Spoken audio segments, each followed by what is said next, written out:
Hello, hello. Happy day after spring break. I cannot show you my face on camera right now because I am still in my pajamas, but I hope you all had a wonderful spring break. I miss you all. We are starting exciting content, guys. We're looking at logarithms, your favorite thing ever. Today's just gonna be a little bit basic review from last year just to make sure we're grounded in what logarithms are and how we use them. And then we'll dive in on Wednesday into using them to solve a little bit more.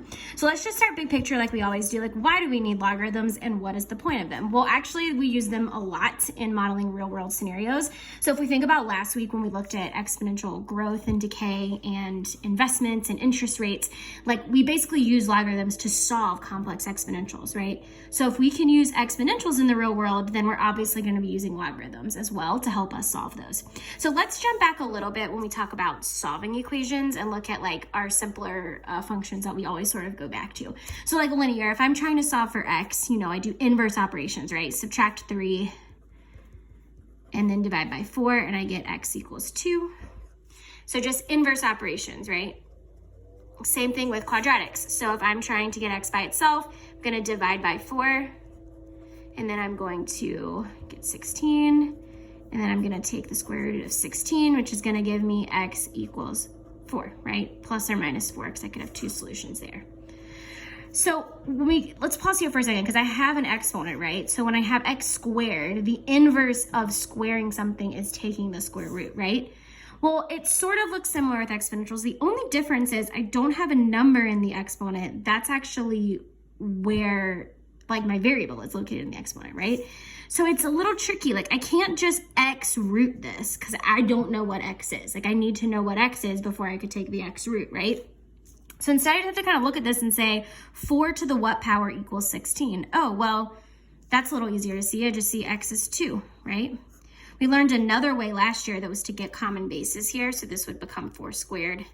And we'll review this later. But common bases, drop the base, and I get x equals 2, right? So that's another way. But really just looking at it and knowing 4 squared will give me 16, right? Then I get to something like this. 4 to the x equals 91.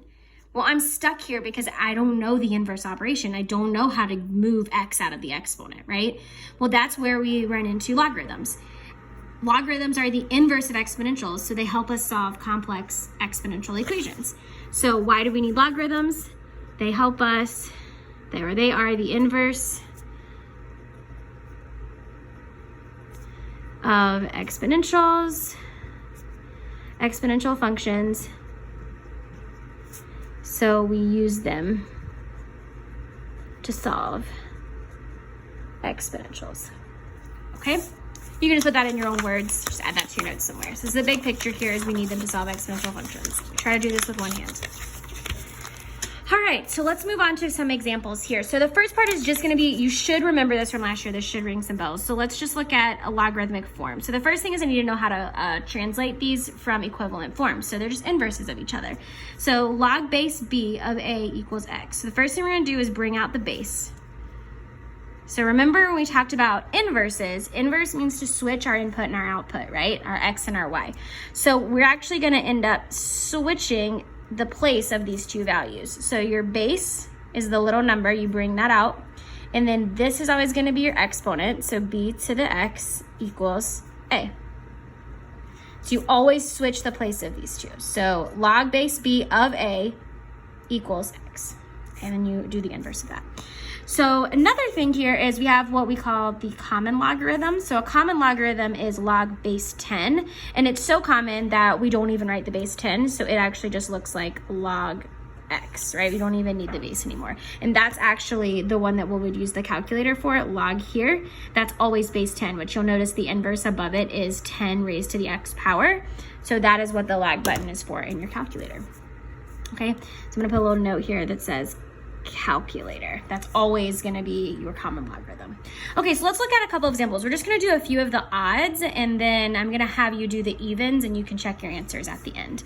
So let's look at number 1. Just a simple way. We're just rewriting. We're not solving anything. So I'm going to have the 7. Remember, bring down the base, and we're making it an inverse into an exponential. So I'm going to switch the places here. So 7 squared equals 49. Well, that's true, and that checks out. So that's correct. They're not all gonna be this easy because they're not all gonna be those perfect bases and exponents. They're not gonna be perfect squares. All right, so let's look at the next one. So 8 is the base, and then it's inverse, so I switch the places. 8 raised to the 1/3 equals 2. Well, is that correct? It's a little bit harder now because I have a fraction. What does it mean to have a fraction in the exponent? That would actually mean it's the cubed root of 8 to the 1st equals 2. Well, what's the cubed root of 8? 2, so that checks out. All right, let's try 7. So we're just gonna go in the opposite direction. So now we're in exponential and we're gonna write it in logarithm. So the first thing I do is I write log, and then I bring down my base. So the 5 is gonna come down here, log base 5, and then I have to switch the places because it's an inverse form, and it's gonna be 25 equals 2. Log base 5 of 25 equals 2. And the same thing for the next one. So I'm gonna write log, bring down the base, then I'm gonna actually use parentheses here just because it's a fraction and it looks a little confusing. So I switch these places because it's the inverse. One thing to note when we use the log button on the calculator, there's always gonna be a parenthesis that pops up.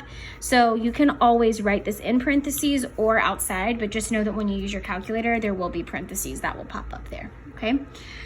All right, and then you guys can try 11 and you can try the evens on your own. All right, so let's add on a little bit. So now let's move on to evaluating. So now I'm actually gonna find the missing pieces here. So what is log base 6 of 36? Like I need to actually evaluate this, right? Well, up here we had that it equals something, right? Like log base 8 of 2 equals 1/3. So I don't know what this equals. That's what I'm trying to find, right? It equals something. So first thing I do is rewrite it. So 6, and then remember I switch the places because it's the inverse. 6 to the x equals 36. So I've taken a log that I don't know how to solve because I don't know what that is in my head, and I've turned an exponential, which I do know how to solve this. 6 to the what power equals 36? I know x has to be 2. Okay, let's try a couple more. All right, so let's look at number 15. Log of 1 over 100. Well, I can't do that in my head. So I'm gonna say, all right, what does that equal? Well, if I can't solve it in logarithm form, I need to take the inverse, which is going to be exponentials. Now this one's interesting because it doesn't have a base, but what does that mean if I don't see the base? That it's a common log, so it's gonna be 10 to the x equals, remember we switch places here, 10 to the x equals 1 over 100. What 10 to what power equals 100? Well, 10 squared is 100, right? And what would make that fraction flip? If I made it negative. 10 to the negative 2 equals 1 over 100. So just remember that a negative exponent makes that into a fraction. It's the reciprocal. All right, so similar here. So what does log base 3 of 1 over 27 equal? So I know 3 to the x equals 1 over 27. All right, similar to what we had up here, 3 to what power will give me 27?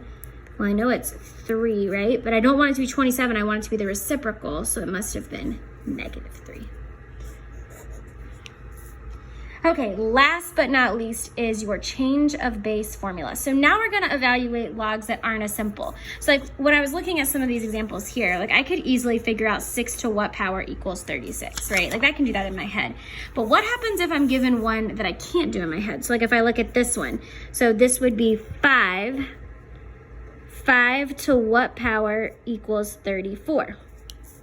Well, I have no idea, right? So what I would literally have to do is go to my calculator and do 5 to the first, 5 to the second, 5 to the third, right? Try to figure out what gives me 34. And I know it's gonna be some decimal because there isn't a perfect multiple of 5 that would get me 34. So this is when I wanna use change of base. Change of base allows me to use the calculator, right? So this part right here where it says you can use the calculator button, because wouldn't it be so nice if I could just plug this in my calculator to figure that out? So that's where we're gonna use change of base. Some of your calculators have this log function on it, and you can try to recall how we found that last year. I believe it was under the math key. My calculator doesn't have it, so I'll have to do a little research. If you remember how to do that, please shoot me an email. But a lot of your calculators, if you have the newer ones, they'll actually have the button that you can use there. So I'm just gonna use change of base though. Either one works totally fine. So change of base, the easiest thing to remember is I'm gonna keep the base in the bottom. I'm gonna drop the base. So log B is gonna stay in the bottom, and then log A goes on top. So always remember, drop the base. Or last year we talked about how base goes in the basement, right? Whichever memory tool help you remember that base always goes down. So if I'm trying to solve this using my calculator, I have to use change of base because this is not base 10 right now, and my calculator only operates in base 10, right? So I'm gonna actually drop the base. So log 5 goes down here, and log 34 goes up at the top. So now I can plug this in my calculator as log 34 over log 5. So I go to log, and notice that the parenthesis pops up, 34, close your parenthesis, over log, what was the base? 5. Duh. And that is gonna give me 2.2. And does that make sense? Yep, let's check. 5 to the 2.2. 5 raised to the 2.2 should give me something. Oops. Oh my gosh. This is what happens when I'm trying to do too many things. So the 2.2 equals, it should give me close to 34.5, pretty close to 34 there. All right, so let's do a couple more. Similarly here, log base 20 of 4. Well, I can try to solve it as an exponential. 20 to the what power equals 4. Well, I have no idea, right? I know it's gonna have to be something that's gonna get this smaller. So it's gonna have to be some sort of fraction probably, right? Or potentially maybe a negative if we could get a reciprocal out of that. But it's gonna be either probably most likely a fraction. So, or decimal there. So let's see, how could I figure this out? I've gotta use change of base. So log 4 over log 20. Remember, to use your common log, you've gotta make sure the base goes in the basement and you bring the other log on top. So I have log 4 over log 20. Make sure you close that parenthesis there, and I get 0.46. X equals 0.46. So it was a fraction. Let's see if that's correct. 20 raised to the 0.46 is going to give me 3.96, which is pretty close to 4. All right, we're actually gonna stop with that one. You guys can try the rest of them on your own. The last piece down here is a natural logarithm. This is super important because it goes along with base E, which is what we talked a lot about a couple of weeks ago. So similarly to common logs, natural logs have its own button. It's kind of faded on my calculator, but you can see right here, natural log, ln, and e to the x. So that is when we have base e, which is that continuous growth that we talked a lot about in our real world examples last week. So this is just gonna be, natural log is gonna be ln of x. So once again, you're not gonna see the base here, just like with log, you just use base e for it. Now you don't need to use change of base for this because you can use the calculator, right? So the first thing you're gonna do is just write these in exponential form. So ln means it's base e raised to the 4th equals x. Same thing here, if I see E, I know that's ln of 50 equals x. So just remember here, when we convert to forms, we're always doing the inverse, so we're switching these values around. And now approximating these is much easier because I don't need to use change of base. I can just plug it in the calculator. So ln of 64 can just use ln 64, which is gonna give me 4.16. All right, so just make sure you're comfortable converting these and using your calculator here. If you don't have your graphing calculator, use Mathway, and you can plug all this information in there.